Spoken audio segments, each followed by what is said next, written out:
Hello students, जय हिंद। आज हम देखेंगे आव्यूह का संयुग्मी कॉन्जुगेट ऑफ अ मैट्रिक्स। ठीक है, पिछली क्लास में हमने परिवर्त आव्यूह के बारे में चर्चा किया था। उसके हमने देखा था कि परिवर्त आव्यूह क्या है, उस पर कुछ प्रमेय, साथ ही हमने परिवर्त आव्यूह पर आधारित कुछ और आव्यूह हैं उसके बारे में हमने चर्चा किया था।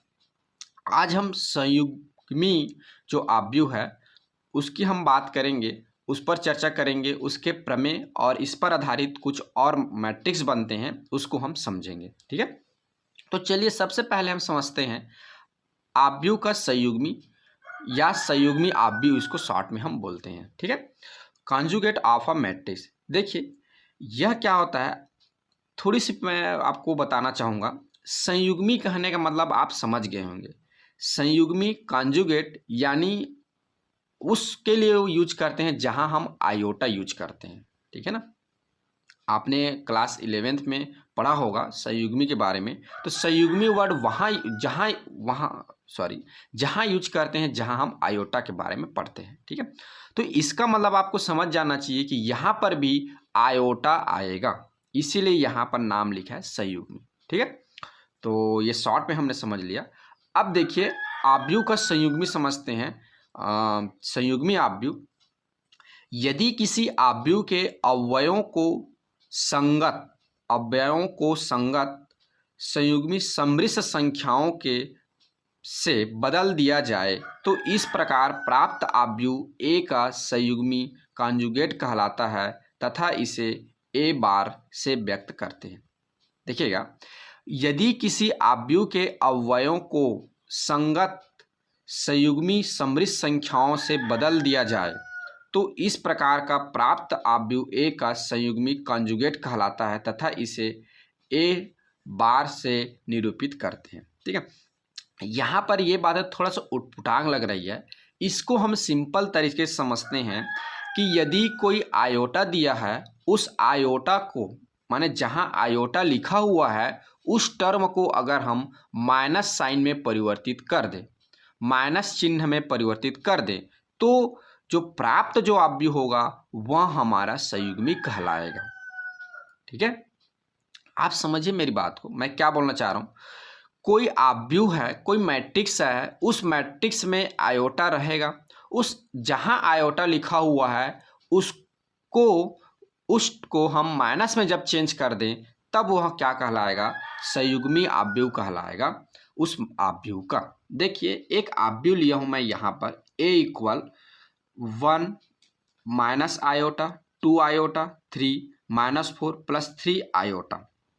ठीक है, तो संयुग्मी निकालेंगे और आपको पता है कि संयुग्मी को हम ए बार से डिनोट करते हैं। इसको क्या पढ़ेंगे, ए बार। एक ए के ऊपर ऐसे सीधी लाइन रहेगा, उसको हम पढ़ेंगे ए बार। तो जब हम संयुग्मी निकालेंगे तो मैंने क्या बोला कि जहां आयोटा रहेगा वहां पे माइनस साइन लगा देना है। उस आयोटा के सामने जो साइन रहेगा माइनस साइन, माने अगर प्लस है तो माइनस हो जाएगा, माइनस है तो प्लस हो जाएगा। माने ये बोल सकते हैं कि आयोटा में माइनस का मल्टीप्लाई करेंगे, ऐसा भी हम समझ सकते हैं। ठीक है, यहाँ पर देखिए माइनस आई है तो ये क्या हो जाएगा 1 प्लस आयोटा, ये क्या है माइनस 2i है, सॉरी प्लस 2i है तो इसका संयुग्मी माइनस 2i, 3 है तो 3 हो जाएगा, -4 प्लस 3 आयोटा तो -4 -3 आयोटा। एक बात यहाँ पे और बता दूं, संयुग्मी सिर्फ आयोटा को माइनस को प्लस करेगा, प्लस को माइनस करेगा, बट वास्तविक संख्या होगी, रियल नंबर होंगे, उस पे कोई परिवर्तन नहीं होगा। इस बात को आप ध्यान रखेंगे। संयुग्मी में सिर्फ जो आयोटा है, जो सम्मिश्र संख्या है, उसी का साइन परिवर्तित होगा, बाकी जो वास्तविक संख्या है उसके साइन में कोई परिवर्तन नहीं होगा।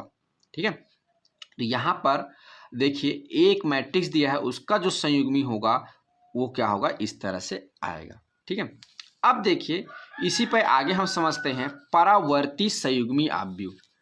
ठीक है, परावर्ती या परिवर्त संयुग्मी आव्यूह भी बोल सकते हैं। यहाँ पे परावर्ती शब्द का यूज किया गया है।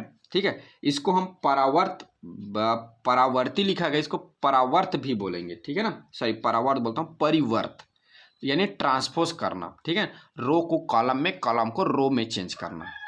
जो कि हमने पिछले क्लास में पढ़ के आ गया है। अब इसी संयुग्मी आव्यूह जो है उसका हम क्या कर देंगे, परिवर्त कर देंगे, ट्रांसपोज कर देंगे, रो को कॉलम में चेंज कर देंगे, कॉलम को रो में चेंज कर देंगे। तो ये हमारा जो मैट्रिक्स जो बनेगा वो हो जाएगा परावर्ती संयुग्मी मैट्रिक्स या परावर्त संयुग्मी मैट्रिक्स, एक ही बात है दोनों। ठीक है, आप कंफ्यूज नहीं होंगे। ठीक है, तो देखिए इसकी डिफिनेशन क्या होगा।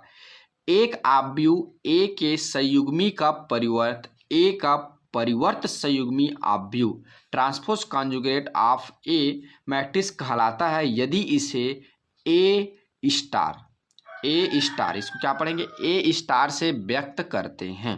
ठीक है, देखिए यहाँ पर एक बोल रहा है कि एक आव्यूह ए होगा, इसको हम लोग परिवर्त संयुग्मी आव्यूह कब कहेंगे, जब इसको हम ए स्टार से डिनोट करेंगे। ए स्टार का मतलब क्या है उसको समझिए। ए स्टार का मतलब है कोई आव्यूह दिया है उसका क्या करना, संयुग्मी निकालना, और संयुग्मी निकाल के उसका परिवर्त निकालना, तब वो क्या कहलाएगा, ए स्टार बोलेंगे उस आव्यूह को, ए स्टार से डिनोट करेंगे। ठीक है ना, यानी परावर्ती संयुग्मी आव्यूह को कहने का मतलब जो मैट्रिक्स दिया है उसका संयुग्मी निकाल के उसका परावर्त निकाल देना, परिवर्त निकाल देना, ट्रांसपोज निकाल देना, तो वह कहलाएगा परिवर्त संयुग्मी आव्यूह, transpose conjugate of a matrix. देखिए इसको एग्जांपल से समझते हैं कि क्या होता है। यदि एक कोई मैट्रिक्स दिया है A equal 1 minus I 2i 3 minus 4 plus 3i, तो सबसे पहले इसका हम संयुग्मी निकालेंगे। संयुग्मी निकालने का मतलब ये है कि जहाँ जहाँ आयोटा वाला है, जहाँ आयोटा लिखा है उसके साइन को परिवर्तित करना, माइनस है प्लस, प्लस है तो माइनस। तो देखिए ए का संयुग्मी ए बार, ठीक है, इसको हम लोग ए बार पढ़ेंगे। ए बार इक्वल हो जाएगा 1 माइनस आई है तो ये हो जाएगा 1 प्लस आयोटा, 2i है तो माइनस 2i, मतलब 2 आयोटा है तो माइनस 2 आयोटा हो जाएगा, प्लस 2 आयोटा माइनस 2 आयोटा।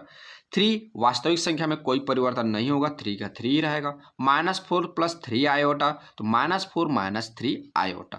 ठीक है, अब इसका हमको परिवर्त निकाल देना है। तो परिवर्त यानी जो हमारा जो आव्यूह ए है जिसका हमने संयुग्मी निकाला उसी का परिवर्त निकालना। तो ए बार फिर क्या लिखेंगे यहाँ पे, डेस से डिनोट करते हैं। यानी परिवर्त कहने का मतलब रो को कॉलम में चेंज करेंगे। देखिए यहाँ पे रो क्या है, 1 प्लस आयोटा माइनस 2 आयोटा, तो ये क्या हो जाएगा 1 प्लस आयोटा, तो ये रो में है तो कॉलम में हो जाएगा तो माइनस 2 आयोटा नीचे आ जाएगा।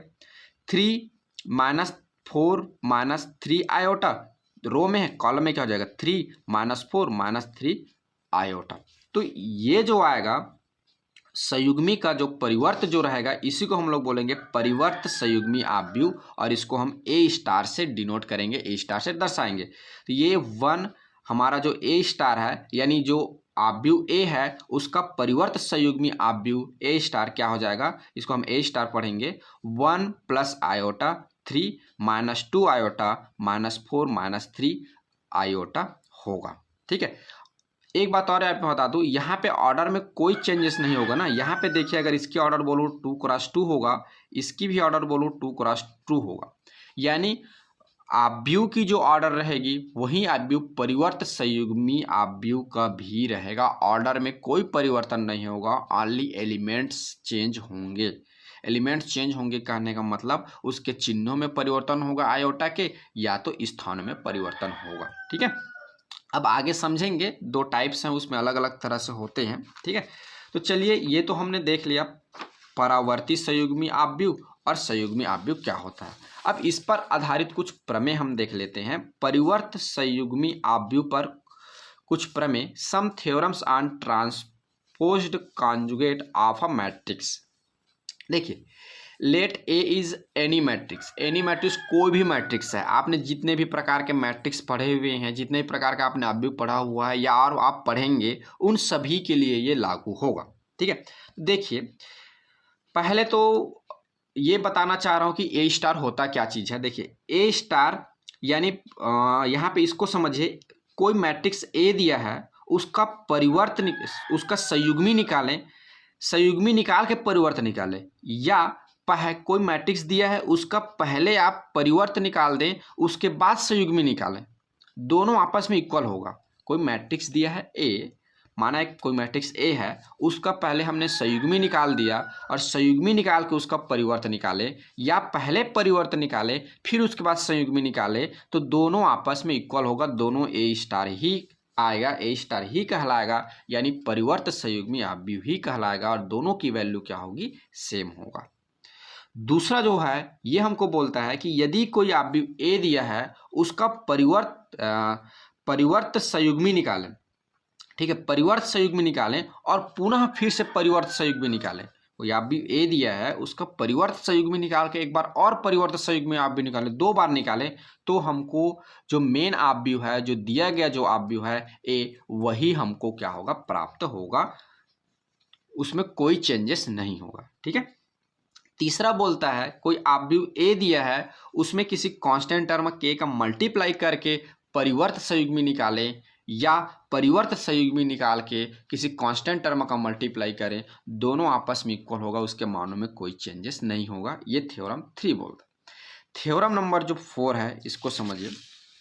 थ्योरम नंबर जो 4 है ये क्या बोलता है, यदि कोई आव्यूह ए है और मान लिया जाए उस आव्यूह ए के सभी जो एलिमेंट है वास्तविक है, कॉन्जुगेट है तो आयोटा वाला है, माने जिसमें आयोटा ना हो, कोई भी अव्यय कोई भी एलिमेंट में आयोटा साइन न लगा हो, यानी वास्तविक संख्या वाला आव्यूह हो, वास्तविक एलिमेंट वाला आव्यूह हो, तो उसके तो वास्तविक संख्या हो, तब की स्थिति में क्या होता है, देखिए तब की स्थिति में जो परिवर्त संयुग्मी जो है, ठीक है, परिवर्त संयुग्मी यानी परिवर्त और संयुग्मी जो है उसके उस आव्यूह के परिवर्त के बराबर होता है।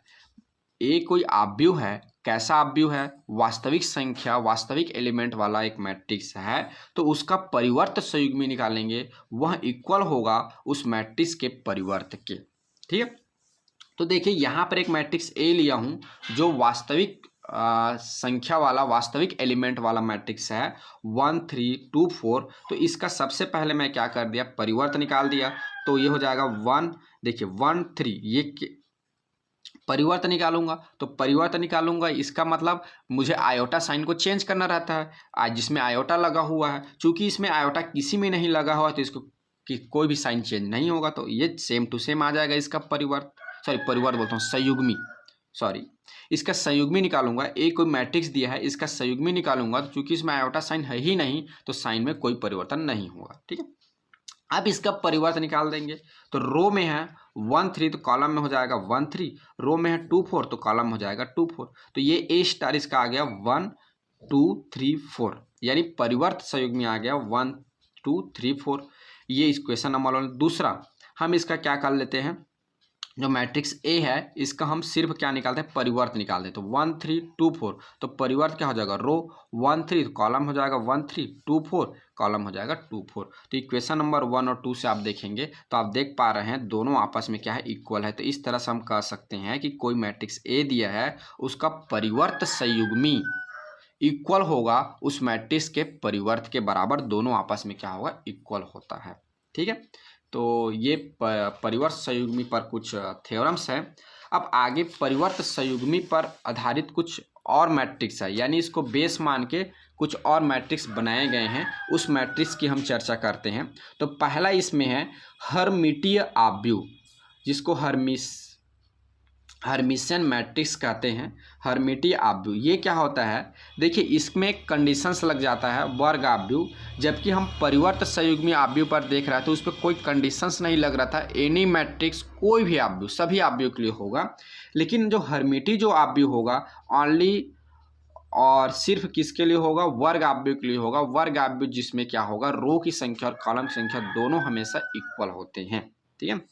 तो एक वर्ग आव्यूह ए हर्मिटीय आव्यूह कहलाएगा यदि और केवल यदि जब क्या करें, कोई मैट्रिक्स ए दिया है, उस मैट्रिक्स का परिवर्त संयुग्मी निकालें, तो हमको जो हमने प्रश्न में जो मैट्रिक्स लिया है जिसका हम परिवर्त संयुग्मी आव्यूह निकाल रहे हैं वही हमको प्राप्त हो जाए। यानी ए कोई आव्यूह लिए और उस आव्यूह का जब परिवर्त संयुग्मी निकालें तो हमको वही आव्यूह ए मिलता है, तो जो आव्यूह ए होगा हमारा हर्मिटीय आव्यूह कहलाएगा। क्या कहलाएगा, ए हर्मिटीय आव्यूह कहलाएगा जब उसका हम परिवर्त संयुग्मी निकालें तो कोई चेंजेस ना हो। दूसरा देखिए, विषम हर्मिटीय आव्यूह, एक वर्ग आव्यूह है ए, विषम हर्मिटीय आव्यूह कहलाएगा यदि और केवल यदि जब क्या होगा, ए स्टार इक्वल हो जाएगा माइनस ए का। कहने का मतलब ये है कि कोई एक आव्यूह लिया ए, कोई मैट्रिक्स लिया ए, जब उसका हम परिवर्त संयुग्मी निकालेंगे तो वह क्या होगा, उसमें माइनस साइन बाहर आएगा। माइनस साइन क्या हो जाएगा, बाहर आ जाएगा। ये कैसे आते हैं और कैसे होते हैं इसको मैंने पिछले क्लास में सॉल्व करके बताया हुआ था। इसको हम सिर्फ यहाँ पे समझते हैं कि कोई मैट्रिक्स है, उसका जब हम क्या करें, संयुग्मी निकाल के परिवर्त निकाल दें और तब वो क्या होगा, जो हमारा दिया गया मैट्रिक्स उसके माइनस साइन के इक्वल होगा। ठीक है, तो जब ऐसा आएगा तब वो हमारा कहलाएगा विषम हर्मिटीय आव्यूह। अब देखिए इस पर कुछ और प्रमेय हैं। देखिए, कोई मैट्रिक्स है ए और बी, माना कोई दो मैट्रिक्स दिया है ए और बी, तो जब उसका हम क्या कर रहे हैं, ए और बी दो मैट्रिक्स दिए हैं, उसको योग करके उसका हम संयुग्मी निकालें, इक्वल होगा, अलग अलग संयुग्मी निकाल के योग करें। ठीक है, इसको इस तरह से हम समझ सकते हैं कि दो मैट्रिक्स दिया हुआ है, उन दोनों मैट्रिक्स का योग करके संयुग्मी, योग का संयुग्मी इक्वल होता है दोनों के अलग अलग संयुग्मी के योग का। ठीक है, दूसरा हम इसमें थ्योरम है, ए और बी कोई मैट्रिक्स दिया है तो उन दोनों मैट्रिक्स के गुणनफल का संयुग्मी, पहले मैट्रिक्स का गुणनफल दूसरे पहले मैट्रिक्स के संयुग्मी का गुणनफल दूसरे मैट्रिक्स के संयुग्मी के बराबर होता है। क्या बोला मैं, ए और बी दो मैट्रिक्स दिया हुए हैं, उन दोनों मैट्रिक्स के गुणनफल का संयुग्मी बराबर होता है पहले मैट्रिक्स के संयुग्मी का गुणनफल दूसरे मैट्रिक्स के संयुग्मी के साथ।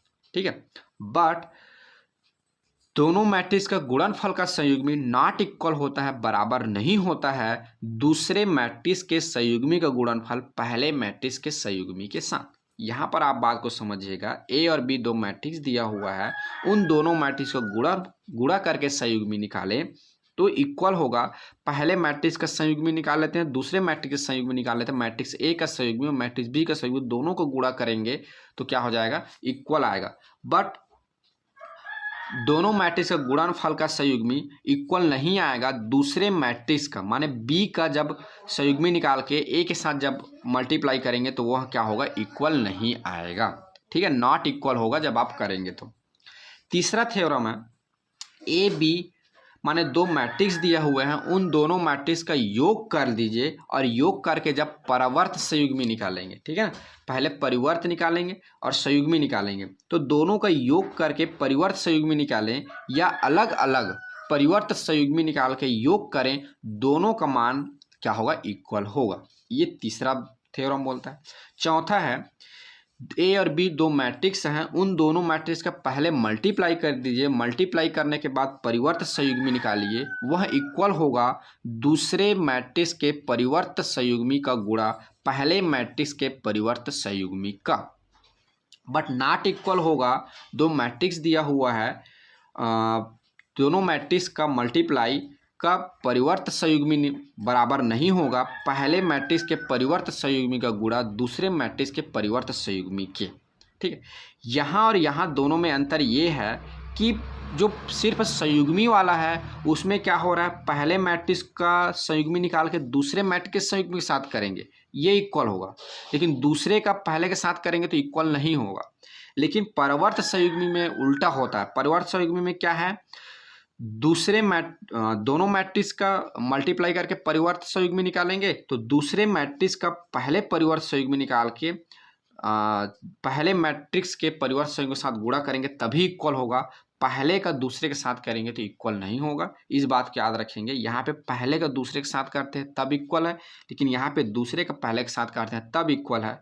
लेकिन इक्वल कब नहीं है, जब यहाँ पे सिर्फ संयुग्मी पे दूसरे का गुणा पहले के साथ करते हैं और परिवर्त संयुग्मी पे पहले का गुणा दूसरे के साथ करते हैं, तब इक्वल नहीं होता है। ठीक है, तो इस तरह से हमने संयुग्मी आव्यूह को देखा और संयुग्मी आव्यूह के साथ हमने फिर परावर्ती संयुग्मी आव्यूह के बारे में चर्चा किया। परिवर्तित संयुग्मी आव्यूह के बारे में चर्चा किया, उसके बारे में जाना। फिर परिवर्तित संयुग्मी आव्यूह पर आधारित कुछ हमने प्रमेय देखे, ठीक है। और ये भी जाना कि अगर कोई आव्यूह है और उसके सभी एलिमेंट अगर वास्तविक संख्या का है तो जो परिवर्त संयुग्मी आव्यूह है वह इक्वल होता है उस आव्यूह के परिवर्त के बराबर, ठीक है। उसके बाद भी हमने परिवर्त संयुग्मी पर आधारित कुछ आव्यूह हैं, हर्मिटीय आव्यूह, विषम हर्मिटीय आव्यूह, इसको जाना। उसके साथ साथ उस पर कुछ जो प्रमेय हैं उसको हमने देखा, ठीक है। तो आज की क्लास में बस इतना ही, फिर मिलते हैं नेक्स्ट क्लास में एक नए टॉपिक के साथ और एक नई जानकारी के साथ। आज के लिए इतना ही बस। Thank you, bye.